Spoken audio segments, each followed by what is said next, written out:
Hello everyone, this is Shanila and welcome to my YouTube channel study एडिशनो। कैसे हैं आप सभी लोग। हम लोग पढ़ रहे थे अकबर के टाइम के जो ग्रंथ है उनको हम लोग यहाँ पर पढ़ लेते हैं, ठीक है। जिसमें हम लोगों ने हमजा नामा को कंप्लीट कर लिया। हमजा नामा को यहाँ पर हम लोग कंप्लीट कर चुके हैं। इसके अलावा हम लोग तूती नामा को भी कंप्लीट कर चुके हैं। तूती नामा भी आपका यहाँ पर हो गया है। और फिर हम लोगों ने पढ़ा था दीवाने हाफिज़, ठीक है। क्या हम लोगों ने पढ़ा था? दीवाने हाफिज़ भी यहाँ पर आपका, एक मिनट, दीवाने हाफिज़ भी आपका यहाँ पर कंप्लीट हो चुका है, ठीक है। तो 3 ग्रंथों को हम लोगों ने यहाँ पर कंप्लीट कर लिया था। आज हम आगे के ग्रंथों को पढ़ेंगे। ये जो आपके ग्रंथ है वो कैसे हैं? अभारतीय ग्रंथ है। मैंने आपको बताया था कि अकबर के टाइम में बहुत से ग्रंथों का चित्रण हुआ, जिसमें आपके कुछ अभारतीय ग्रंथ हो जाएंगे, कुछ आपके भारतीय ग्रंथ हो जाएंगे, कुछ आपके ऐतिहासिक ग्रंथ हो जाएंगे, ठीक है। जिनमें हम लोगों ने अभारतीय ग्रंथों में किसको पढ़ लिया था? हमजा नामा कंप्लीट हो चुका है, जिसमें आपका हमजा नामा जो ग्रंथ है, ठीक है, ये आपका बहुत ही इंपॉर्टेंट ग्रंथ हो जाएगा किसके? अकबर के टाइम का। इसके अलावा आपका तूती नामा हो जाएगा, दीवाने हाफिज़ हो जाएगा। तो इनको हम लोग कंप्लीट कर चुके हैं। आगे के यहाँ पर ग्रंथों को आज हम लोग कंप्लीट कर लेंगे, ठीक है। जितने भी ग्रंथ बच रखे हैं तो आज हम लोग सारे ग्रंथों को कंप्लीट कर लेंगे। लेकिन अभी भी आपका अकबर के टाइम की जो चित्रकला है वो अभी कंप्लीट नहीं हुआ है, ठीक है। आगे की क्लास में हम लोग देखेंगे अकबर के टाइम की जो चित्रकला है उसमें क्या क्या चीज़ें महत्वपूर्ण, क्या क्या फैक्ट बनते हैं, क्या क्या विशेषता है, वो आगे की क्लास में देखेंगे। आज हम लोग क्या देखेंगे? सिर्फ ग्रंथ देखेंगे, क्योंकि ग्रंथ से क्वेश्चन आते हैं। तो ग्रंथों को आपको, जितने भी ग्रंथ है वो सारे ही ग्रंथों को आपको पढ़ना है, ठीक है। यहाँ पर हम लोग देखेंगे आज भारतीय ग्रंथ। पहले देखेंगे सबसे पहले भारतीय कथाओं के आधारित जो ग्रंथ हैं जिनका चित्रण किसके टाइम में हुआ है? अकबर के टाइम में हुआ है, उनको हम लोग यहाँ पर देखेंगे। सबसे पहले किसको देखेंगे? अनवारे सुहेली को देखेंगे। फिर हम लोग देखेंगे रज़्मनामा को देखेंगे। इसके अलावा भी आपको ऐतिहासिक ग्रंथ मिलेंगे। आज आपको काफ़ी ग्रंथ यहाँ पर पढ़ने को मिलेंगे। बस आप वीडियो को शुरू से एंड तक देखिए, क्लास को शुरू से एंड तक देखिए, आपको सारी चीज़ें समझ में आ जाएंगी, ठीक है। अभी मेरी गले में दर्द गई नहीं है, आपको मेरी आवाज़ से लग रहा होगा अभी पूरी तरीके से मेरा गला ठीक नहीं हुआ है, ठीक है। सबसे पहले हम लोग देखेंगे अनवारे सुहेली देखेंगे। यहाँ पर देखिए ये जो ग्रंथ है ये क्या है? पंचतंत्र का क्या है? पंचतंत्र का ईरानी संस्करण। किसका? पंचतंत्र का ईरानी संस्करण है। कौन? अनवारे सुहेली, ठीक है। तो ईरानी संस्करण है, ठीक है। तो इस तरीके से आपको ये याद रखना है। इसकी क्या है? 4 प्रतियां मिली है। एक तो आपकी कहाँ मिली है? लंदन। एक तो आपकी यहाँ पर सबसे पहले याद रखिएगा वाराणसी, ठीक है। वाराणसी आपको याद रखना है, ठीक है। दूसरी आपकी कहाँ से हो जाएगी? लंदन हो जाएगी। तीसरी आपकी कहाँ से हो जाएगी? रामपुर, ठीक है। और चौथी भी आपकी कहाँ से हो जाएगी? लंदन। तो आपकी इसमें 4 प्रतियां मिलती हैं।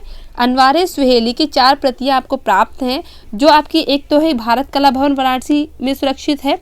दूसरी आपकी हो जाएगी यहाँ पर कहाँ गया? लंदन में हो जाएगी। दूसरी आपकी लंदन में हो जाएगी। और तीसरी आपकी कहाँ हो जाएगी? रामपुर स्टेट लाइब्रेरी रामपुर में क्या है? संग्रहित है। चौथी आपकी रॉयल एशियाटिक सोसाइटी लंदन में संग्रहित है। तो 4 प्रतियां आपको किसकी मिल जाती हैं? अनवारे सुहेली की मिल जाती हैं, जो अलग अलग संग्रहालय में, अलग अलग म्यूजियम में संग्रहित हैं। समझिए यहाँ पर 1598 ईस्वी की जो लाहौर में इसका चित्रण हुआ था, ये संग्रहित कहाँ पर है? यानी कि इसके 27 चित्र, यानी कि इसके 27 चित्र कहाँ संग्रहित है? भारत कला भवन वाराणसी में संग्रहित हैं। किसके? अनवारे सुहेली की जो प्रति है, जो 1598 में जिसका चित्रण हुआ, कहाँ हुआ था? लाहौर में हुआ था। जिसके 27 चित्र कहाँ पर संग्रहित है? भारत कला भवन वाराणसी में संग्रहित है। भारत भवन भोपाल, भारत कला भवन वाराणसी में, कई बार आपको बता चुकी हूँ, ठीक है। इसके अलावा यहाँ पर अगर हम बात करें तो यहाँ पर 16 कलाकारों का नाम मिलता है, ठीक है। तो इसमें क्या है? आपके 16 कलाकारों का नाम मिलता है। ये जो आपकी ये चित्रित पुस्तक है, इसमें आपको जो है 16 कलाकारों का नाम मिल जाता है। जिसमें आपके कौन कौन से हो जाएंगे? एक तो आपके बसावन हो जाएंगे, जगन्नाथ हो जाएंगे, फारूक चेला हो जाएंगे, धर्मदास हो जाएंगे, ठीक है, मुकुंद हो जाएंगे, मिस्कीन हो जाएंगे, महेश हो जाएंगे, जगन्नाथ हो जाएंगे, नंद हो जाएंगे, खालिया हो जाएंगे, ठीक है, कावला हो जाएंगे, और मनोहर लाल हो जाएंगे, शंकर हो जाएंगे, माधव हो जाएंगे और अनंत हो जाएंगे। यानी कि इन कलाकारों का जिक्र आपको इसमें मिल जाता है, ठीक है। समझ में बात आई? इसके अलावा मैंने आपको पता दूसरी जो प्रति है जो कब बनी थी? 1570 ईस्वी में, ठीक है, निर्मित हुई। और ये कहाँ पर रखी हुई? School of oriental and African studies London में है, ठीक है। तीसरी प्रति मैंने आपको बताया रामपुर स्टेट लाइब्रेरी रामपुर में संग्रहित है। चौथी आपकी हो जाएगी एशियाटिक सोसाइटी लंदन में संग्रहित है, यानी कि सुरक्षित है, यानी कि रखी हुई है। तो इस तरीके से 4 प्रतियां हम लोगों ने देख ली किसकी? अनवारे सुहेली की, जो क्या है? पंचतंत्र का ईरानी संस्करण है। समझ में बात आई? आगे हम देखेंगे यहाँ पर आगे एक चीज देखेंगे, इसी पंचतंत्र का एक अरबी नाम भी है जिसे क्या बोलते हैं? कलीला दिमना बोलते हैं। क्या बोलते हैं? कलीला ठीक है, कलीला दिमना, बहुत अच्छे से आपको याद रखना है, कलीला दिमना, ठीक है। तो इसी पंचतंत्र का एक अरबी नाम क्या है, कलीला दिमना है। और कलीला दिमना के आधार पे ही अकबर ने, कलीला दिमना के आधार पे ही अकबर ने, ठीक है, अकबर ने अबुल फजल से, किससे, अबुल फजल से क्या किया था, एक मतलब जो है अनुवाद कराया था, जो किसके नाम से फेमस है, अय्यार दानिश के नाम से फेमस है। समझ में बात आई? तो अय्यार दानिश के नाम से फेमस है। अकबर ने एक क्या है अनुवाद कराया था, किससे, अबुल फजल से, ठीक है। और क्या है, किस नाम से फेमस है, तो ये अय्यार दानिश के नाम से फेमस है, जिसमें क्या अकबर ने पशु पक्षियों की किस्से कहानी वाले ग्रंथ था, ठीक है। तो अकबर ने ही पशु पक्षियों के किस्से कहानी वाले ग्रंथ का एक अन्य अनुवाद अबुल फजल से कराया, ठीक है। किसके आधार पर, कलीला दिमना के आधार पर, जो किस नाम से फेमस है, तो अय्यार दानिश के नाम से फेमस है। क्लियर बात हुई? तो आगे हम चलते हैं। और ये जो है कब कंप्लीट हुआ था, कब पूरा हो पाया था, तो 1588 में कंप्लीट हो पाया था। कब हो पाया था, तो 1588 में ये क्या है कंप्लीट हो पाया था, 1588 में कंप्लीट हो पाया था। कौन सा मैं बता रही हूँ, यहाँ पर मैं बात कर रही हूँ अनवार सुहेली की मैं बात कर रही हूँ, ठीक है। जो क्या है आपको मैंने बताया कि अनवार सुहेली ही क्या, आपको अनवार सुहेली का ही जो अरबी नाम है वो क्या हो जाएगा, कलीला दिमना हो जाएगा। और कलीला दिमना के आधार पर अकबर ने क्या है अबुल फजल से अनुवाद कराया, जो किस नाम से फेमस है, अय्यार दानिश के नाम से फेमस है। और ये जो अय्यार दानिश है ये कब कंप्लीट हुई, तो ये 1588 में पूर्ण हो पाई थी, यानी कि कंप्लीट हो पाई थी। क्लियर? आगे हम लोग यहाँ पर देखते हैं, आगे हम लोग देखेंगे रज़्मनामा, ठीक है। जितने भी पॉइंट्स आपको जितने ग्रंथ पे याद करने वाले बस उतने ही करना, आपको पूरा ग्रंथ को आपको रट के वहाँ पर नहीं जाना है, ठीक है। ऐसा नहीं कि आपको पूरा ग्रंथ वहाँ पर पढ़ के जा रहे हैं, ठीक है, अनुवाद करके जा रहे हैं, वो आपको नहीं करना है। जो आपके एग्जाम में पॉइंट्स बनते हैं बस आपको उन्हीं को पढ़ना है, जितनी चीज़ें आपको आपके लिए इंपॉर्टेंट है बस आपको वही पढ़ना है, ठीक है। रज़्मनामा की अगर हम बात करें तो रज़्मनामा जो है अब्दुल कादिर बदायूनी ने महाभारत का फारसी अनुवाद रज़्मनामा से किया था, ठीक है। सबसे पहले सुनिए, ये क्या है, महाभारत का ठीक है फारसी अनुवाद है, ठीक है, फारसी अनुवाद। सबसे पहले क्वेश्चन पूछा जाएगा आपका कि रज़्मनामा है किसका फारसी अनुवाद है, तो महाभारत का।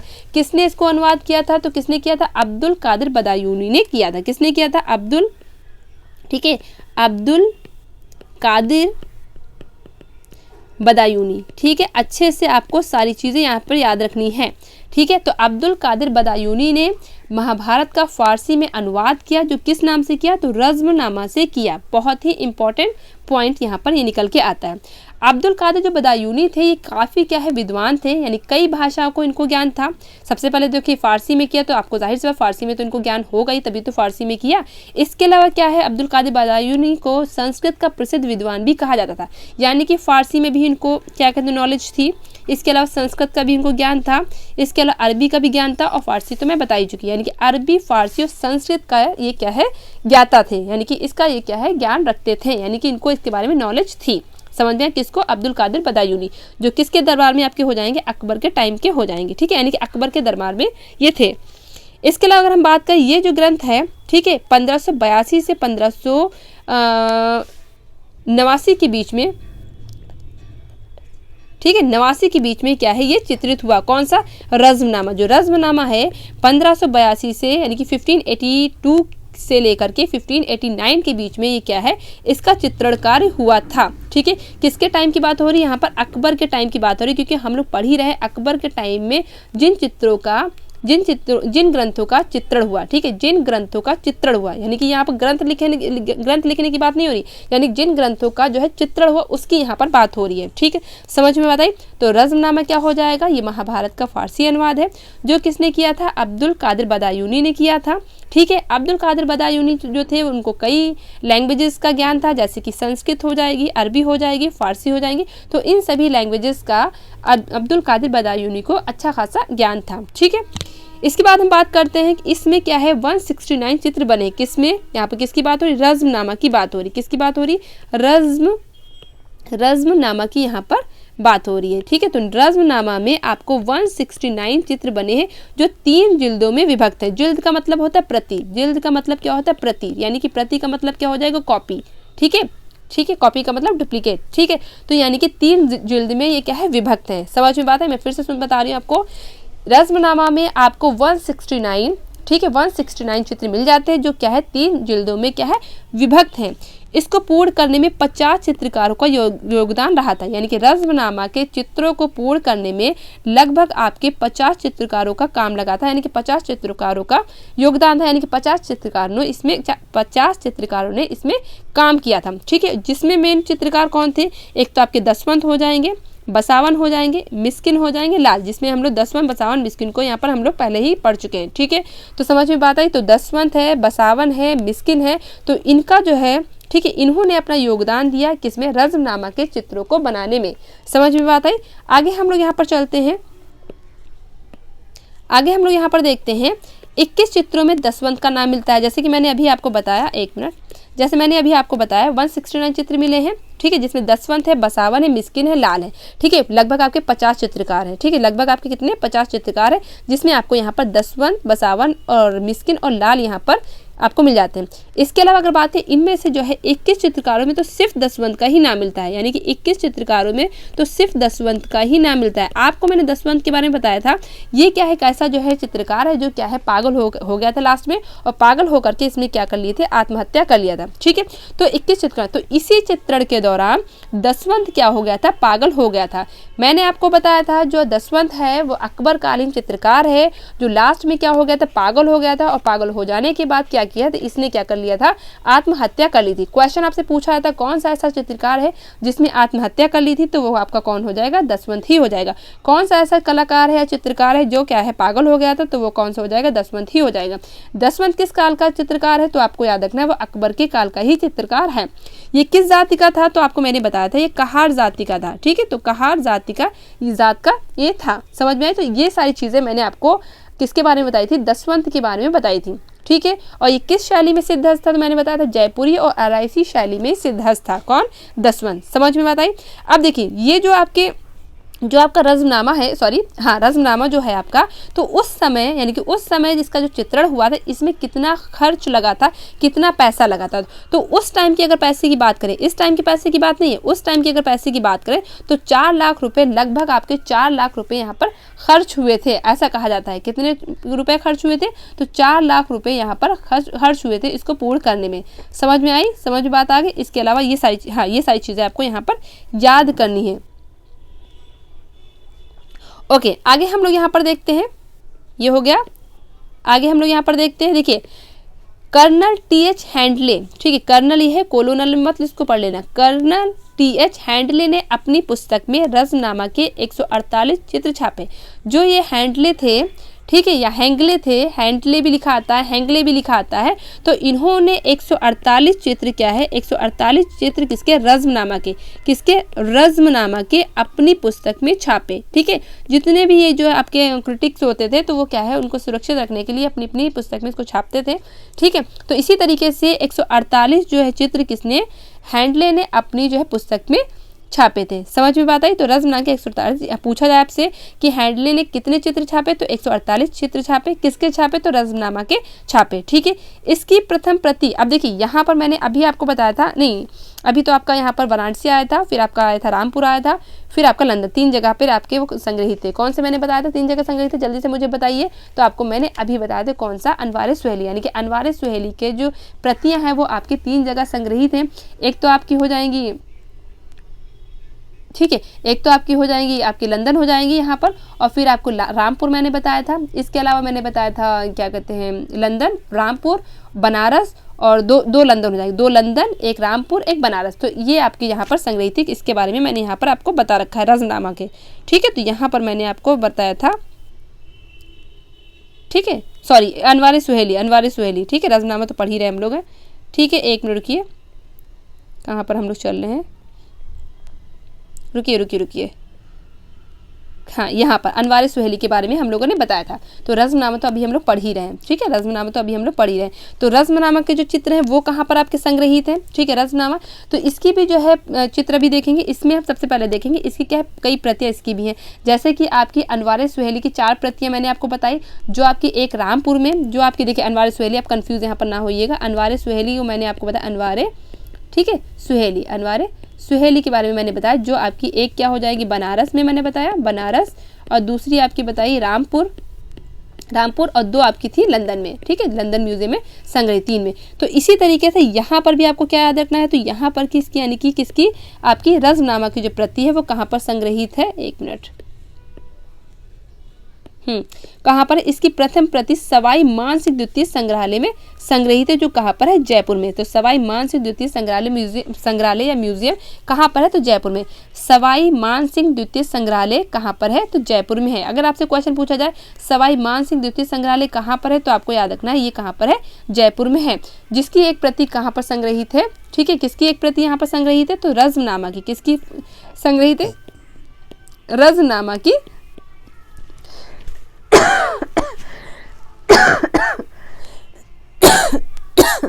ठीक है, तो रज़्मनामा की यहाँ पर संग्रहित है। क्लियर हुआ। आगे हम बात करते हैं, जबकि द्वितीय जो इसकी दूसरी यानी कि एक प्रति आपकी हो गई जयपुर में और दूसरी हो गई British museum and library London में संग्रहित है, ठीक है। तो ब्रिटिश म्यूजियम लाइब्रेरी लंदन में ये संग्रहित है, किसकी, आपकी यहाँ पर रज़्मनामा की। तो 2 यहाँ पर प्रति आपको समझ में आ गई, जयपुर में एक है और एक आपकी लंदन में है। तो 2 चीज़ें आपको यानी कि 2 यहाँ पर आपको याद रखना है। क्लियर हुआ, ठीक है। तो ये सारी चीज़ें आपको किसके बारे में देखनी थी, रज़्मनामा के बारे में देखनी थी। बस आपको यही पॉइंट देखने, ज़्यादा आपको कुछ देखना नहीं। सारे ही आज हम लोग ग्रंथ को कंप्लीट कर लेंगे और ऐसा नहीं कि आज पूरे ग्रंथ कंप्लीट करने हैं तो मैं आपको कुछ कम पढ़ाऊंगी, ऐसा कुछ नहीं। जितनी चीज़ें बन रही होंगी, जितने पॉइंट्स आपके एग्जाम के लिए बन रहे होंगे, उतनी ही चीज़ें हम लोग को यहाँ पर पढ़नी है, ठीक है। तो जितनी चीज़ें बन रही होगी वही चीज़ें हम लोग यहाँ पर कंप्लीट करेंगे। आगे हम देखेंगे रामायण। अब देखिए रामायण, इसका भी क्या है, एक सचित्र प्रति जो है कहाँ पर संग्रहित है, सवाई मानसिंह द्वितीय संग्रहालय में संग्रहित है। यानी कि महाभारत, ठीक है, महाभारत और जो है रामायण, ठीक है, महाभारत और रामायण। महाभारत किस नाम से है, आपके रज़्मनामा के नाम से है, ठीक है। महाभारत किस नाम से, यहाँ पर मैंने आपको बताया था रज़्मनामा के नाम से है, ठीक है। महाभारत किस नाम से हो जाएगी, तो रज़्मनामा के नाम से। ये भी आपकी कहाँ संग्रहित है, मैंने अभी ये बताया था, तो आपको यहाँ पर जयपुर में संग्रहित है। इसी के तरह जो रामायण की जो आपकी सचित्र प्रति है वो कहाँ पर संग्रहित है, तो ये भी आपकी सवाई मानसिंह द्वितीय संग्रहालय जयपुर में संग्रहित है। तो ऐसे याद रखिएगा, रामायण और महाभारत दोनों की एक एक प्रति कहाँ पर संग्रहित है, यानी चित्रित प्रति कहाँ पर संग्रहित है, तो जयपुर में संग्रहित है, ठीक है।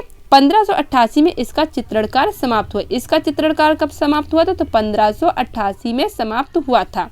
इसका चित्रण कार्य कब समाप्त हुआ था, 1588 में समाप्त हुआ था। और इसको भी किसने जो है अनुवाद किया था, इसको भी किसने अनुवाद किया था, तो इसको भी बदायूनी नहीं किया था। तो रामायण और महाभारत दोनों का आपको याद रखना, अब्दुल कादिर बदायूनी, ठीक है, अब्दुल कादिर बदायूनी, ठीक है। तो दोनों में यहाँ पर मैं लिखना भूल गई हूँ, तो मैं यहाँ पर लिख देती हूँ, तो आप नोट कर लीजिएगा,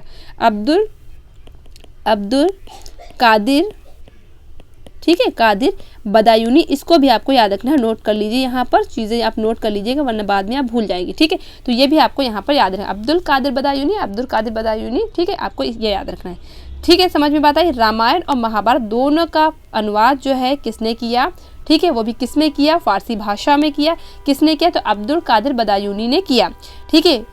रज़्मनामा की भी एक प्रति आपकी जयपुर में संग्रहित है और इसके अलावा रामायण की भी एक प्रति जो है वो भी आपकी कहाँ, जयपुर में संग्रहित है। समझ में बात है। सन 1588 में इसका चित्रण कार्य क्या होता है, समाप्त होता है।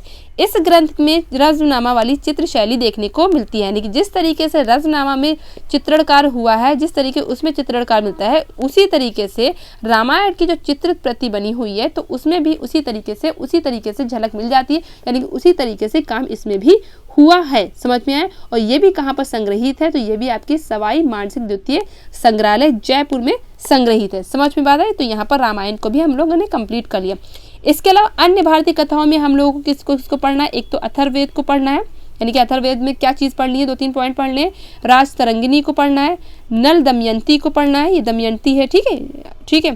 फिर है लीलावती को पढ़ना है और हरवंश पुराण को पढ़ना है, ठीक है। तो हरवंश पुराण को यहाँ पर पढ़ना है। बस थोड़े थोड़े पॉइंट इसमें देखने हैं। उसके बाद हम लोग ऐतिहासिक जो ग्रंथ है उसको हम लोग यहाँ पर कंप्लीट करेंगे।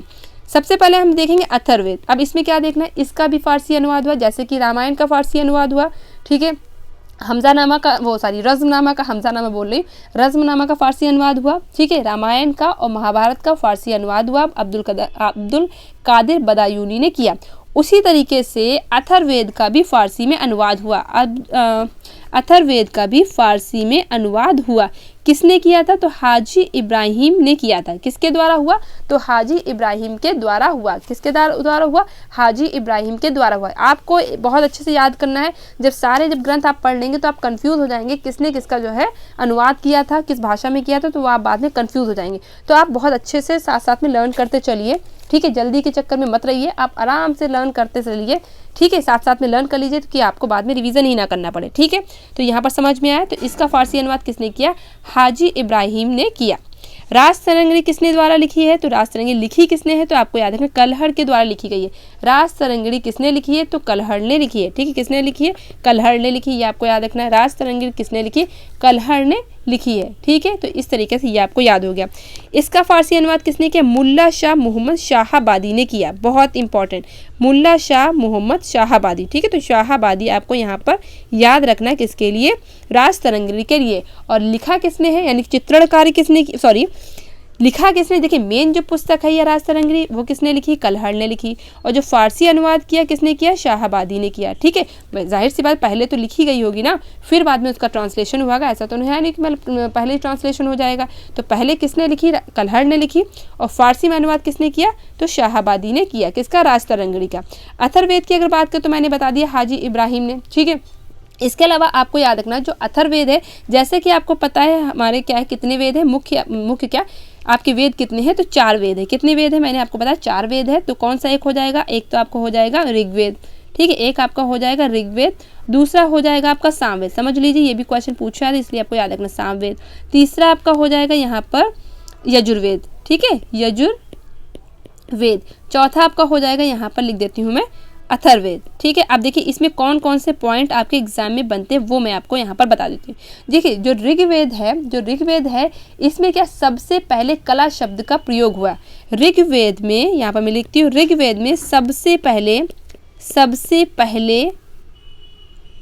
ठीक है, सबसे पहले कला शब्द का प्रयोग हुआ था किसमें? ऋग्वेद। अगर आपसे क्वेश्चन पूछा जाए सबसे पहले कला शब्द का प्रयोग किसमें हुआ, तो आपको याद रखना है किसमें हुआ, तो आपको याद रखना है ऋग्वेद में हुआ, ठीक है। लेकिन अगर आपसे पूछा जाए सबसे पहले कला शब्द का प्रयोग चित्रकला के रूप में किसमें हुआ, जल्दी से मुझे कमेंट बॉक्स में बताइए सबसे पहले कला शब्द का प्रयोग चित्रकला के रूप में किसमें हुआ, जल्दी से मुझे कमेंट बॉक्स में बताइए किसमें हुआ था। तो आपको क्या याद रखना है, जल्दी से बताइए, जल्दी से कमेंट, आप वीडियो को पॉज करके आंसर दीजिए अपना, ठीक है, जल्दी से आंसर दीजिए किसमें हुआ। तो बिल्कुल आपको क्या याद रखना है? नाट्य शास्त्र आपको याद रखना है। समझ में बात आई? दोनों चीज़ें आप समझ लीजिए। सबसे पहले कला शब्द का यूज़ का है तो आपको ऋग्वेद बताना है, और सबसे पहले क्या है? कला शब्द का चित्रकला के रूप में, ठीक है। तो आपको किसमें बताना है? नाट्य शास्त्र। दोनों ही आपको याद रखने हैं। एग्जाम में कंफ्यूज आप बिल्कुल नहीं होंगे, क्योंकि जब आप यहाँ पर पूछा आता है तो वहाँ पर आपका नाट्य शास्त्र भी दिया होगा और आपका ऋग्वेद भी दिया होगा, फिर आप वहाँ पर कंफ्यूज हो सकते हैं। तो इसलिए मैंने आपको यहाँ पर बता दिया, दोनों ही पॉइंट बता दिए, जिससे कि आप वहाँ पर बिल्कुल भी भूले नहीं। समझ में बात आई? ठीक है। अब इसके अलावा ऋग्वेद में आप क्या याद रख सकते हैं? जैसे कि आपको पता है जो गायत्री मंत्र है वो कहाँ से लिया गया है? वो ऋग्वेद से ही लिया गया। अगर आपसे पूछे जो प्रसिद्ध गायत्री मंत्र है वो कहाँ से लिया गया है, तो वो भी आपका कहाँ से लिया गया है? ऋग्वेद से ही लिया गया है। कहाँ से लिया गया? गायत्री मंत्र, ठीक है। गायत्री मंत्र यहाँ पर मैं लिखती हूँ, दिख रहा है आपको? तो गायत्री मंत्र कहाँ से लिया? तो ऋग्वेद से ही लिया गया। इसके अलावा अगर हम बात करें सामवेद की, पहले इसको इरेज कर देते हैं तो कुछ बहुत दिखाई पड़े थोड़ा सा, ठीक है।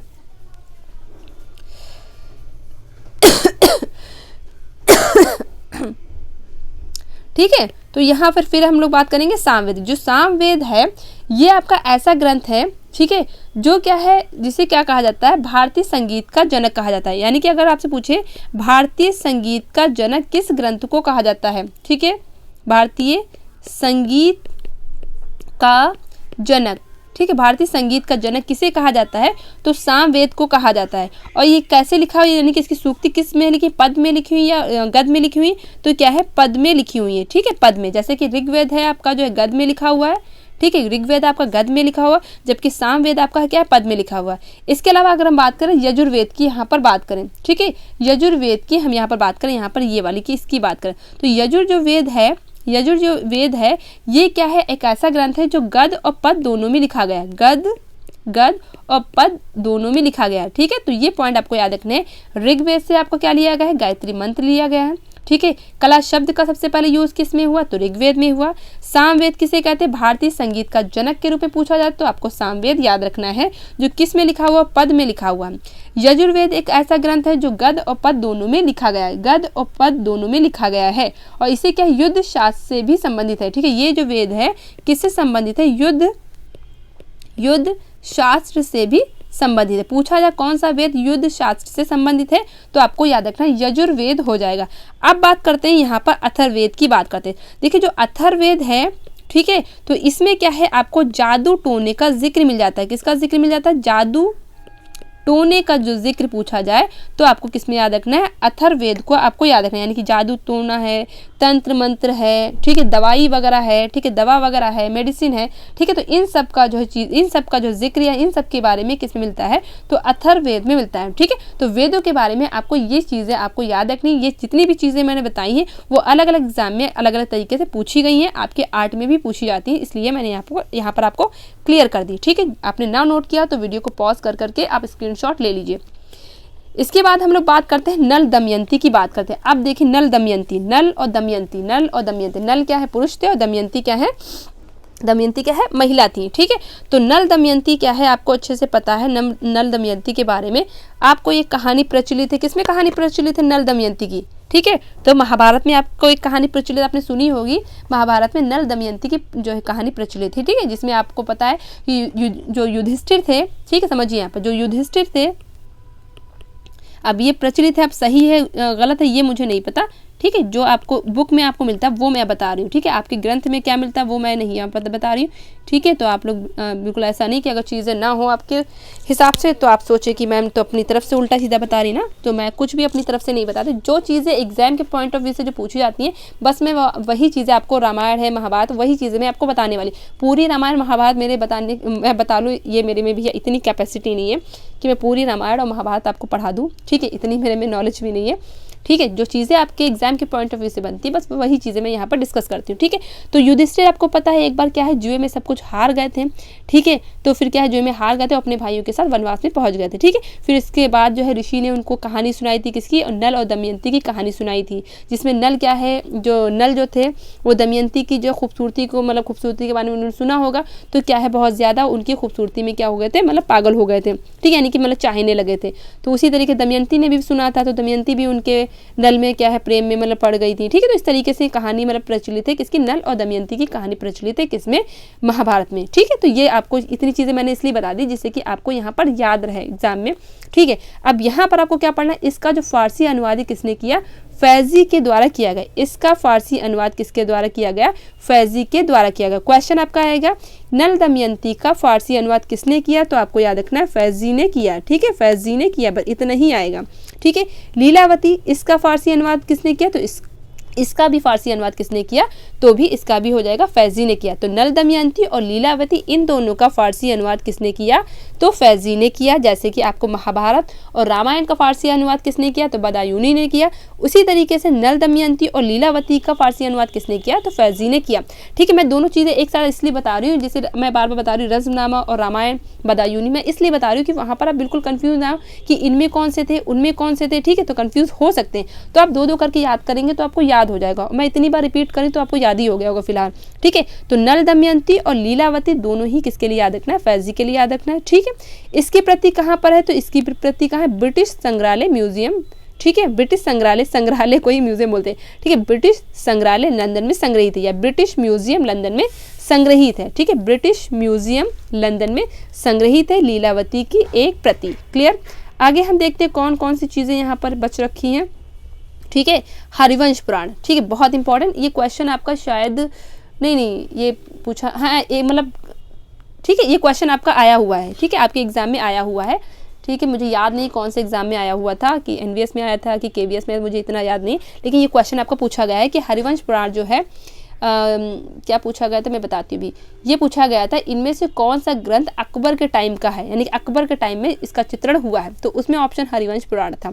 ठीक है, तो इसका भी फारसी अनुवाद किसने किया है, तो मौलाना शेरी के द्वारा हुआ है। ठीक है, इसका भी फारसी अनुवाद किसके द्वारा हुआ है, तो मौलाना शेरी। ठीक है, सबका फारसी अनुवाद ज़्यादातर हो रहा है। ठीक है, तो मौलाना शेरी आपको याद रखना, मौलाना शेरी, मौलाना शेरी आपको याद रखना है। किसका? मौलाना शेरी ने हरिवंश पुराण का फारसी अनुवाद किया है। किसके टाइम में? अकबर के टाइम में। जितने में ग्रंथ बता रही हूँ वो सारे ही अकबर के टाइम के, आप लोग भूल मत जाइएगा। तो कौन कौन से अकबर के टाइम के ग्रंथ हो गए मैं एक बार फिर से रिकॉल कर देती हूँ जिससे कि आपको याद रहे। देखिए सबसे पहले तो आपका हमजानामा हो गया, फिर आपका हो गया तूतीनामा हो गया, फिर आपका हो गया दीवाने हाफिज़ हो गया, फिर आपका हो गया अनवार सुहेली हो गया, फिर हम लोगों ने पढ़ा रज़्मनामा पढ़ा, फिर हम लोगों ने रज़्मनामा का ही जो है फ़ारसी अनुवाद हुआ किसके नाम से, महाभारत का ही फ़ारसी अनुवाद हुआ रज़्मनामा के नाम से। किसके द्वारा हुआ? तो आपका बदायूनी के द्वारा हुआ। फिर हम लोगों ने रामायण का भी फ़ारसी अनुवाद देख लिया। फिर हम लोगों ने देखा फिर हो गया ना, हाँ, फिर हरिवंश पुराण देख लिया, नल दमयंती देख लिया, लीलावती देख लिया। ठीक है, तो ये आपके यहाँ पर कंप्लीट हो गए। अब हम लोग देखेंगे कुछ ऐसे ऐतिहासिक ग्रंथ हैं जिनका चित्रण अकबर के टाइम के हुआ। ठीक है, सबसे पहले देखेंगे हम लोग अकबरनामा। यहाँ पर देखेंगे सबसे पहले हम लोग क्या देखेंगे? अकबरनामा देखेंगे। ठीक है, अकबरनामा किसने लिखी? तो आपको पता है अबुल फजल ने लिखी। किसने लिखी अकबरनामा? अबुल फजल ने लिखी। ठीक है, तो अबुल फजल के द्वारा अकबरनामा लिखी गई थी। ठीक है, इसकी प्रतियां British museum and library Victoria and Albert museum London में है। ठीक है, ए चेस्टर बेटी लाइब्रेरी डबलिन में संग्रहित है। ठीक है, तो ये आपकी इसकी प्रतियां यहाँ पर आपको यहाँ पर मिल जाती हैं। अकबरनामा में प्रमुख रूप से मुगल दरबारी जीवन की विविध झांकियाँ प्रस्तुत की गई। यानी अकबरनामा में क्या है? अकबरनामा में क्या है? देखिए मुगल दरबार की जो झांकियाँ हैं, ठीक है, उनका जो है यहाँ पर जिक्र मिलता है। किसमें? अकबरनामा में मिलता है। ठीक है, चित्रों में क्या है? अकबर की सेना है, दरबार है, शान शौकत है, तो इन सब के बारे में यहाँ पर आपको मिल जाता है। यानी कि अकबरनामा में अकबर के टाइम की जो सेना है, ठीक है, शान शौकत है, किस तरीके से अकबर रहते थे, तो इस तरीके के चित्रण यहाँ पर मिल जाते हैं। यहाँ पर अनेक साधु संतों, आखेटकों, कृषकों, ठीक है, कृषकों, चारवाहों और लोक जीवन के अनेक दृश्यों का अंकन है। ठीक है, तो यहाँ पर आपको साधु संत का भी अंकन मिल जाता है, आखेटक मतलब शिकारियों का भी अंकन मिल जाता है, कृषक मतलब जो आपके किसान होते हैं, चरवाहे तो आपको पता ही है। ठीक है, लोक जीवन के आधार जो चित्र हैं, ठीक है, या दृश्य हैं, तो इस तरीके के दृश्य अंकन यहाँ पर आपको मिल जाते हैं। किसमें? अकबरनामा में। ठीक है, किसमें आपके मिल जाते हैं?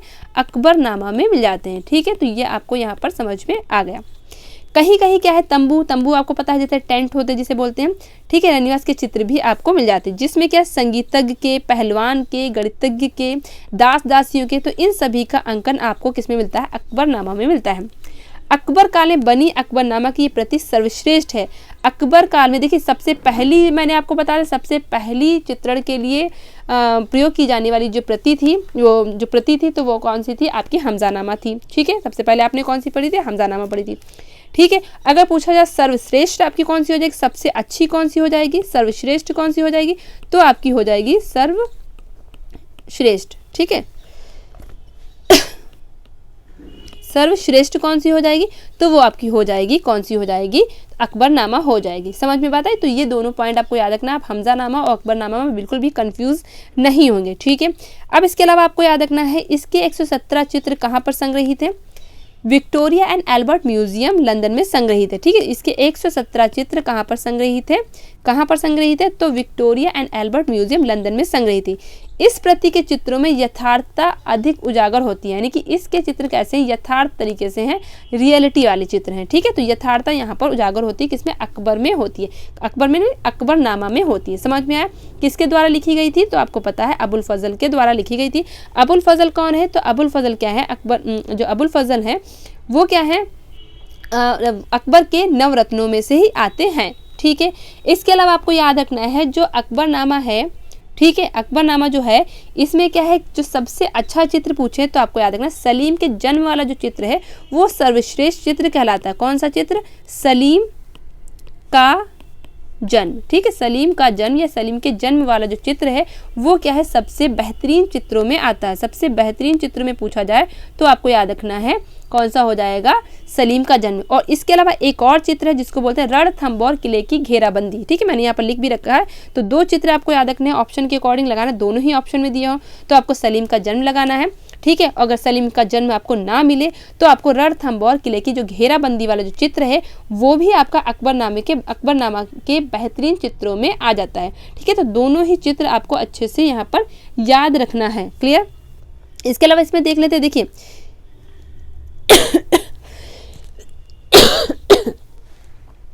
ठीक है। इसके अलावा देखिए जिसमें कलाकार के चित्र को कई तलों में विभाजित कर, हाँ ये छोड़िए, मैं जो बता रही हूँ वो आप सुनिए, ठीक है।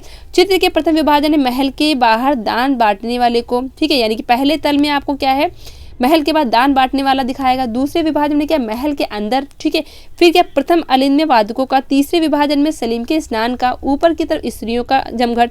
चौथे विभाजन जच्चा बच्चा माँ कमरा, इससे संबंधित चीजें। पांचवें विभाजन में छत पर मोर और छठे विभाजन में चित्र। तो ये सब चीज़ें आपको यहाँ पर समझ में आ गई होंगी। ये सब चीज़ें आपको इतना नहीं पढ़ना है, ठीक है, ये सारी चीज़ें नहीं पढ़ना है, बस आपको इतना पढ़ना, मैं आपको बता रही हूँ।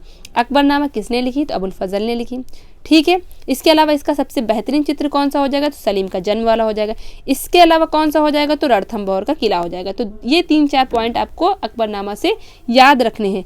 आगे हम लोग देखते हैं, अब देखिए कुछ चीज़ें मैं यहाँ पर आपको बताती हूँ, लास्ट में बताती हूँ कि चलिए मैं बता देती हूँ, यहीं पर बता देती हूँ अकबरनामा से रिलेटेड, जो मैंने यहाँ पर लिख नहीं रखा है, कहाँ पर मैं बताऊँ, यहाँ पर मैं बताऊँ। देखिए अकबरनामा ये जो है, देखिए यहाँ पर मैं लिखती हूँ, देखिए जो अकबरनामा पुस्तक है वो क्या है, 3 जिल्दों में बटी हुई है, ठीक है। देखिए मैं लिखती हूँ, अकबरनामा जो पुस्तक है, यहाँ पर लिखते चलिएगा, ये चीज़ मैं लिखना भूल गई हूँ, तो आप लिख लीजिए अकबरनामा जो पुस्तक है वो कितने जिल्दों में बटी, 3 जिल्द में बटी हुई है, 3 जिल्द में, ठीक है, 3 जिल्द में ये बटी हुई है, ठीक है।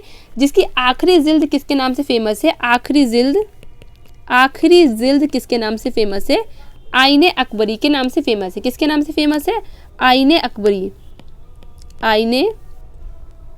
ठीक है, आईने अकबरी के नाम से फेमस है, समझिए, अकबरी, ठीक है। देखिए अकबरनामा जो ग्रंथ है वो क्या है, 3 जिल्द में बटा हुआ है, ठीक है। तो पहले के 2 आप छोड़ दीजिए, जो आखिरी वाली जो जिल्द है, जो आखिरी वाला जो खंड है वो क्या है, किसके नाम से फेमस है, तो वो आपका हो जाएगा आईने अकबरी के नाम से फेमस है, सॉरी आईने अकबरी उसका नाम है, या आईने अकबरी के नाम से फेमस है, जो भी आप समझ लीजिए। और ये जो आपकी जो ये आखिरी जो जिल्द है ये क्या है, आपकी 5 अध्याय में विभक्त है, यानी कि ये जो आपकी ये है जो 30, देखिए ये आपकी 3 हो गई, 3 जिल्द में हो गए, और जिसकी आखिरी जिल्द किसमें है, आईने अकबरी के नाम से फेमस है, ठीक है। और ये जो आखिरी जिल्द है ये कितने अध्याय में बटी हुई, ये कितने अध्याय में बटी हुई, तो ये 5 अध्याय में बटी हुई, कितने अध्याय में बटी हुई, 5 अध्याय में बटी हुई। तो ये आपको इसमें याद रखना है, अच्छे से याद रखना है, ठीक है। जिसमें जो शुरू के 4 अध्याय, यानी कि ये जो 5 अध्याय में बटी है, तो इसमें जो शुरू के 4 अध्याय हैं, इसमें क्या अकबर की शासन प्रणाली और जीवन संबंधी चीज़ें आपको यहाँ पर मिल जाती हैं, ठीक है। शुरू के ये जो 4 जो आपके अध्याय हैं, इसमें क्या है, आपको अकबर की जो शासन प्रणाली है, जीवन है, और या इसके अलावा जो कुछ और जो चीज़ें हैं, यानी कि अकबर के टाइम की, ठीक है, वो सारी चीज़ें आपको इसमें मिल जाती हैं, ठीक है। और इसके जो 5वां जो अंतिम यानी कि ये जो आपका बच्चा, जो आखिरी वाले जो एक बच्चा, ठीक है, जो अंतिम वाला, यहाँ पर मैं अंतिम लिख देती हूँ, ठीक है। इसका जो 5वां या अंतिम कह सकते हैं, अंतिम में क्या है, क्या मिलता है आपको, अबुल फजल की जीवनी दी गई है। तो इसमें क्या दी गई है, अबुल फजल की जीवनी दी गई, अबुल फजल की जीवनी दी गई है। समझ में बात आई, फिर से सुन लीजिए, हो सकता है आप कंफ्यूज हो गए, यहाँ पर मैं लिखना भूल गई, तो आप फिर से सुन लीजिए। देखिए अकबरनामा जो है वो क्या है, 3 जिल्द में डिवाइड है, जिसमें क्या है, ठीक है, जो आखिरी जिल्द है, ठीक है, उसका क्या नाम है, आईने अकबरी है। जो आईने अकबरी भी है वो किसमें कितने अध्याय में डिवाइड है, तो वो कितने 5 अध्याय में डिवाइड है। कितने अध्याय में डिवाइड है, 5 अध्याय में डिवाइड है। जो शुरू के जो 4 अध्याय हैं वो किससे रिलेटेड है, अकबर से रिलेटेड है। जो शुरू के 5 अध्याय हैं वो किससे रिलेटेड है, अकबर से रिलेटेड है। मतलब यहाँ पर अकबर की जो जीवनी आधारित चित्र मिल जाते हैं। इसके अलावा जो अकबर के आधार पर जो चित्र हैं, या कह सकते हैं जो उनकी शासन प्रणाली है, या कोई भी चीज़ें हैं, मतलब उनसे रिलेटेड हैं सारी चीज़ें, ठीक है। और जो आखिरी यानी कि अंतिम कह लीजिए या 5वां कह लीजिए, उसमें क्या है, जो अबुल फजल ने, भाई जाहिर सी बात किसने लिखी है, अकबरनामा अबुल फजल ने लिखी, तो आखिरी में अबुल फजल की जीवनी आपको मिल जाती है, ठीक है। तो इस तरीके से आपको क्वेश्चन आपको याद रखना है। समझ में आता है, इसको स्क्रीनशॉट ले लीजिए, तो आप बाद में इसको साफ साफ नोट कर लीजिएगा, या अभी साथ में नोट करते चलिए, ठीक है। समझ में आता है, तो यहाँ पर मैंने आपको अकबरनामा में ये चीज़ बताई है, और बहुत ही इंपॉर्टेंट है, इसको आप नोट कर लीजिएगा। यहाँ पर आपको PDF में ये चीज़ नहीं मिलेगी, ठीक है। चलिए आगे हम बात करते हैं, बाबरनामा की बात करते हैं, ठीक है। बाबरनामा देखिए, इसका फारसी अनुवाद किसने किया, खाने खाना ने किया। किसने किया, बाबरनामा का फारसी अनुवाद किसने किया, खाने खाना ने किया। जिसकी एक प्रति कहाँ पर संग्रहित है, तो अकबर को बाद में संग्रहित देखेंगे। देखिए इसका फारसी अनुवाद किसने किया, खाने खाना ने किया, ठीक है, किसने किया, खाने खाना ने किया। जिसकी एक प्रति कहाँ है, अकबर को सन 1589 यानी कि 1589, ठीक है, 1589 में भेंट स्वरूप मिली। किसको भेंट स्वरूप मिली थी? अकबर को। अकबर को भेंट स्वरूप मिली थी। बाद में बाबरनामा की कई चित्र प्रतियां तैयार की गई। ठीक है, समझ में बात आई। बाबरनामा का फारसी अनुवाद खाने खाना ने किया। ठीक है, इसकी एक प्रति क्या है? अकबर को भेंट स्वरूप मिली थी, यानी कि उनको गिफ्ट की गई थी। और बाद में क्या है, अकबर को इतना ज़्यादा वो पसंद आ गई। ठीक है, तो बाद में इसके क्या कई बार इसका चित्रण हुआ है। ठीक है, तो बाद में बाबरनामा की कई चित्र प्रतियां बाद में इसकी क्या है तैयार कराई गई। ठीक है, तो जितने भी राजा महाराजा होते थे वो क्या है जो चीज़ें उनको पसंद आ जाती थी तो वो कुछ ज़्यादा ही उसमें लग जाते थे। ठीक है, तो उसी तरीके से आपको पता है अकबर को भी चित्रकला का थोड़ा सा था, आपको अच्छे से पता है। इसके बाद जहांगीर देखेंगे तो जहांगीर के टाइम में तो आपको पता ही है कि चित्रकला का स्वर्णकाल किसे कहा जाता है, तो जहांगीर के टाइम को ही कहा जाता है। ठीक है, तो लास्ट में हम लोग डिस्कस करेंगे किसके कौन से टाइम में कौन सा स्वर्णकाल है। ठीक है, अकबर के टाइम में क्या था, जहांगीर के टाइम में क्या था, शाहजहां के टाइम में क्या था, वो हम लोग थोड़ा थोड़ा डिस्कस करेंगे। अब यहाँ पर हम लोग ग्रंथ पढ़ लें तो उसको इसमें यहाँ पर मिक्स ना करें तो ज़्यादा बेटर रहेगा। समझ में बात आई। आगे हम देखते हैं इसकी एक प्रति कहाँ पर भाई संग्रहित है, तो राष्ट्रीय संग्रहालय नई दिल्ली में संग्रहित है। जो हमारा नई दिल्ली में, न्यू दिल्ली में जो आपका संग्रहालय है, कौन सा? राष्ट्रीय संग्रहालय। ठीक है, वहीं पर बाबरनामा की एक प्रति आपको यहाँ पर मिल जाती है। ठीक है, अगर आप वहाँ जाएंगे तो आपको एक प्रति यहाँ पर देखने को मिलेगी। इस प्रति को लगभग 48 चित्रकारों ने चित्रित किया था। कितने? 48 चित्रकारों ने चित्रित किया था। इसमें कितने चित्र मिल जाते हैं? 144 चित्र आपको यहाँ पर मिल जाते हैं। समझ में बात आई। तो बाबरनामा में आपको कितने चित्र मिल जाते हैं? 144 चित्र मिल जाते हैं। कितने चित्रकारों ने भाई योगदान दिया? कौन को भाई कौन कितने चित्रकार थे? ठीक है, कितने चित्रकारों का काम यहाँ पर लगा था, कितने चित्रकारों ने अपनी मेहनत यहाँ पर लगाई। ठीक है, तो वो आपको याद रखना है। 48 चित्रकारों ने अपना यहाँ पर योगदान दिया था। किसके लिए? बाबरनामा के चित्रों के लिए। कितने चित्र? 144 चित्र। ठीक है, कहाँ पर संग्रहित है? तो आपकी इसकी एक भाई प्रतियां तो आपकी कई प्रतियां हैं, लेकिन एक प्रति आपको कहाँ मिल जाती है? तो नई दिल्ली, यानी कि राष्ट्रीय संग्रहालय नई दिल्ली में एक प्रति इसकी आपको मिल जाती है। किसकी? बाबरनामा की मिल जाती है। ठीक है, जिसका फारसी अनुवाद किसने किया था? खाने खाना ने किया था। क्लियर। अब देखिए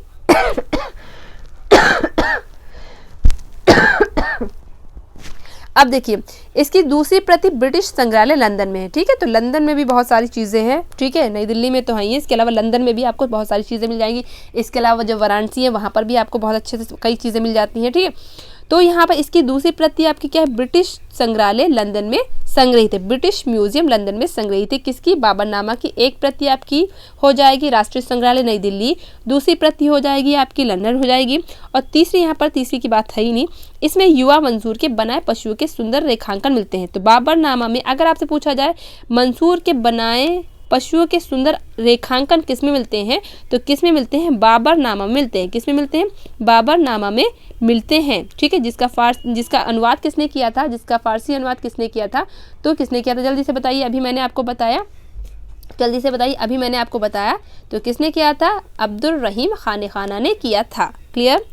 ओके, जिसमें क्या है 48 चित्रकारों ने अपना योगदान दिया। 144 चित्र यहाँ पर आपको मिल जाते हैं। कहीं कहीं पे 183 भी लिखा मिलता है। ठीक है, कहीं पे 183 भी लिखा मिलता है, तो आप वहाँ पर ऑप्शन के अकॉर्डिंग यहाँ पर लगा सकते हैं। ठीक है, समझ में बात आई। इसकी एक प्रति आपकी मिल जाएगी क्या कहते हैं नई दिल्ली में, और दूसरी प्रति आपको मिल जाएगी लंदन में। ठीक है, यहाँ पर मंसूर के बनाए पशुओं के सुंदर रेखांकन मिलते हैं। समझ में बात आई। आगे हम लोग यहाँ पर चलते हैं। ठीक है, समझ में बात आ गई होगी मेरे हिसाब से। ओके, अब हम देखेंगे खानदान तैमूरिया।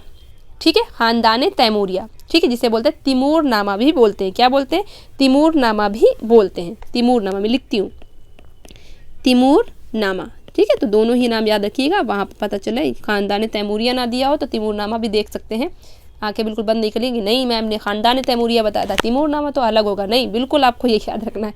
ठीक है, इस ग्रंथ में तैमूर वंश से लेकर के अकबर के 1570 ईस्वी तक की घटनाओं का वर्णन मिलता है। ठीक है, तो आपको याद रखना है तैमूर वंश से लेकर के अकबर के 1577 ईस्वी तक के घटनाओं का वर्णन किसमें मिलता है? खानदान तैमूरिया में मिलता है। ठीक है, इसमें क्या है 132 चित्र बने हुए। कितने चित्र बने? 132 चित्र यहाँ पर मिल जाते हैं। ठीक है, कितने चित्र? 132। जैसे मैंने आपको बताया बाबरनामा में कितने चित्र हो जाएंगे? 144 चित्र, और खानदान तैमूरिया में कितने हो जाएंगे? 132 चित्र यहाँ पर हो जाएंगे। ये पुस्तक प्रमुख रूप से दसवंत द्वारा तैयार की गई थी। अभी मैंने आपको दसवंत बताया था। ठीक है। जो दसवंत कौन था, वो पागल होकर के क्या है लास्ट में पागल हो गया था, और पागल होने के बाद उसने क्या है आत्महत्या कर ली थी। जब हम लोग चीज़ें देखिए पढ़ेंगे, जब दसवंत का नाम है, किसी का भी नाम है, और जितनी भी चीज़ें हम लोगों ने पढ़ रखी उसको फिर से आप रिकॉल कर लेंगे तो आपको वो चीज़ें याद रहती हैं, ठीक है, वो आपकी बिल्कुल रट जाती हैं, ठीक है। जैसे मैंने अब दसवंत देखिए पहले आया तब मैंने दसवंत के बारे में चीज़ें बता दी, फिर दसवंत है, फिर मैंने रिकॉल कर दिया कि आप आत्महत्या की थी, पागल होकर मर गया था, ठीक है, कहार जाति का था, आराइशी शैली का जो आराइशी शैली में सिद्धहस्त था, ठीक है। तो ठीक है, तो ये सारी चीज़ें आपको मतलब कहने का मतलब एक रैपिड तरीके से आपको क्या कर लेना होता है, रिकॉल कर लेना होता है, जिससे आपके जहन में बिल्कुल क्या होती है वो बस जाती है, ठीक है। और जब आपको एग्जाम में वो क्वेश्चन मिलेगा तो आपको लगेगा कि अरे ये तो बहुत ईजी आ गया, और वो ईजी आपको इसलिए लगता है क्योंकि आपने इतने अच्छे से पढ़ रखा होता है। ईजी तभी लगता है जब आपने अच्छे से पढ़ रखा होता है, ठीक है। जिसको क्वेश्चन आता है उसके लिए ईजी, और जिसको क्वेश्चन नहीं आता उसके लिए टफ, ठीक है। तो यही हो जाता है, तो यही चीज़ है, ठीक है। तो ये पुस्तक प्रमुख रूप से क्या है दसवंत द्वारा तैयार की गई थी। कौन सी? खानदान तैमूरिया। क्लियर। ये पुस्तक खुदा बख्श ओरिएंटल लाइब्रेरी पटना में रखी हुई है। कहाँ रखी हुई है? कहाँ पर संग्रहित है? तो पटना संग्रहालय में संग्रहित है। कौन सा पटना संग्रहालय? खुदा बख्श ओरिएंटल लाइब्रेरी पटना, ठीक है। तो यहाँ पर खानदान तैमूरिया आपको मिल जाएगी, ठीक है, जिसमें क्या है 132 चित्र हैं, 132 चित्र हैं तैमूर वंश से लेकर के अकबर के 1577 ईस्वी तक के यहाँ पर इन घटनाओं का जिक्र यहाँ पर वर्णन यहाँ पर मिलता है, जो क्या है पूरी तरीके से किसने तैयार की थी? दसवंत के द्वारा ये तैयार की गई। समझ में बात आई? यानी कि दसवंत के द्वारा इसका चित्रण हुआ। अब देखेंगे हम लोग शाहनामा देखेंगे, ये लास्ट स्लाइड चल रही है आई थिंक, ठीक है। शाहनामा बस ये आखिर यहाँ पर स्लाइड है और इसके बाद यहाँ पर क्लास को हम लोग एंड करेंगे। शाहनामा, अब देखिए सबसे पहले याद रखना शाहनामा जो पुस्तक है, जो मेन पुस्तक है, जो आपकी जो ओरिजिनल पुस्तक है वो किसने लिखी है? फिरदौसी ने लिखी। किसने लिखी है? फिरदौसी ने लिखी है, ठीक है। किसने लिखी? फिरदौसी ने लिखी है। अगर आपसे पूछा जाए शाहनामा पुस्तक लिखी किसने है तो आपको फिरदौसी याद रखना है। याद रखिएगा, वहाँ पता चला पूछा जाए लेखक और लिख के आ जाए चित्रण, ठीक है, ऐसा नहीं करना है आपको।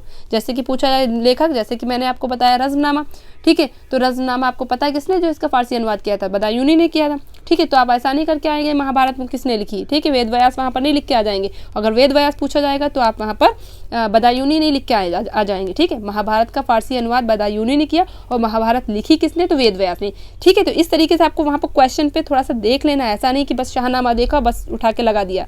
थोड़ा सा पेशेंस से क्वेश्चंस करने हैं।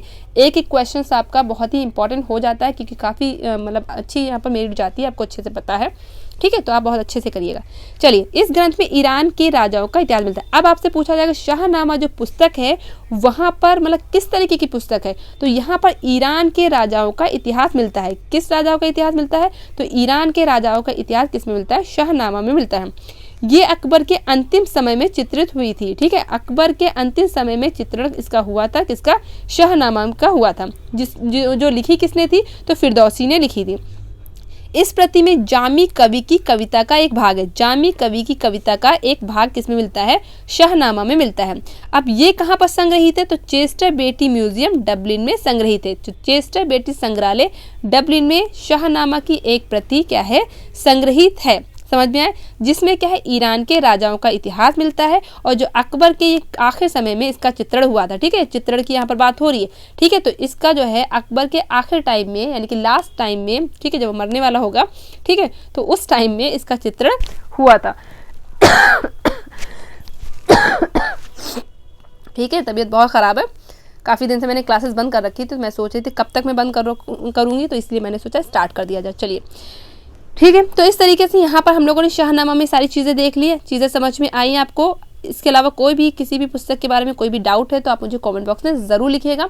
आगे की क्लास में हम लोग क्या पढ़ेंगे? हम लोग पढ़ेंगे अकबर के जो चित्र हैं या अकबर के टाइम में जो भी चित्र है या चित्रकार है जो भी हैं, जो उसमें इंपॉर्टेंट फैक्ट्स बन रहे होंगे उसको आगे हम लोग यहाँ पर कवर करेंगे, ठीक है। तो काफ़ी चीज़ें अभी बाकी है अकबर के टाइम की भी। फिर हम लोग स्टार्ट करेंगे किसको? जहांगीर को स्टार्ट करेंगे, ठीक है। फिर हम लोग किसको पढ़ेंगे? शाहजहाँ को पढ़ेंगे, ठीक है। तो अभी हम लोग को बहुत सारी चीज़ें यहाँ पर पढ़नी है, बहुत सारी चीज़ें पढ़नी है। बस आपको करना क्या है? पेशेंस के साथ चीज़ें पढ़नी है, सारे पार्ट्स को कंप्लीट करना है, हाँ, और एक बात मैं बता दूं कि आप लोग वीडियो को शेयर ज़रूर कर दिया करिए, क्योंकि भाई इसको टाइप करने में, ठीक है, बहुत मेहनत लगती है। ख़ास मुझे जो मेहनत लगती है वो टाइप करने में, क्योंकि मैं कोई मतलब मैं बहुत ज़्यादा मेरी स्पीड नहीं है, टाइप की बहुत ज़्यादा स्पीड नहीं है ना, जिसकी वजह से मुझे ज़्यादा मेहनत लगती है। तो आप लोग अच्छे से वीडियो को शेयर ज़रूर कर दिया करिए अगर आपको क्लासेस अच्छी लगती हैं, ठीक है। चलिए आज के लिए इतना ही रखते हैं। अब हम लोग मिलेंगे नेक्स्ट क्लास में, अजान भी हो गई, नेक्स्ट क्लास में मिलेंगे। सभी को जय हिंद, जय Bharat. Thank you so much for watching my video, thank you so much. ठीक है, सब लोग अच्छे से वीडियो को शेयर करना ना भूलें, ठीक है। तो सभी को जय हिंद, जय भारत, खुश रहिए और खुशियाँ बांटते रहिए। Thank you so much.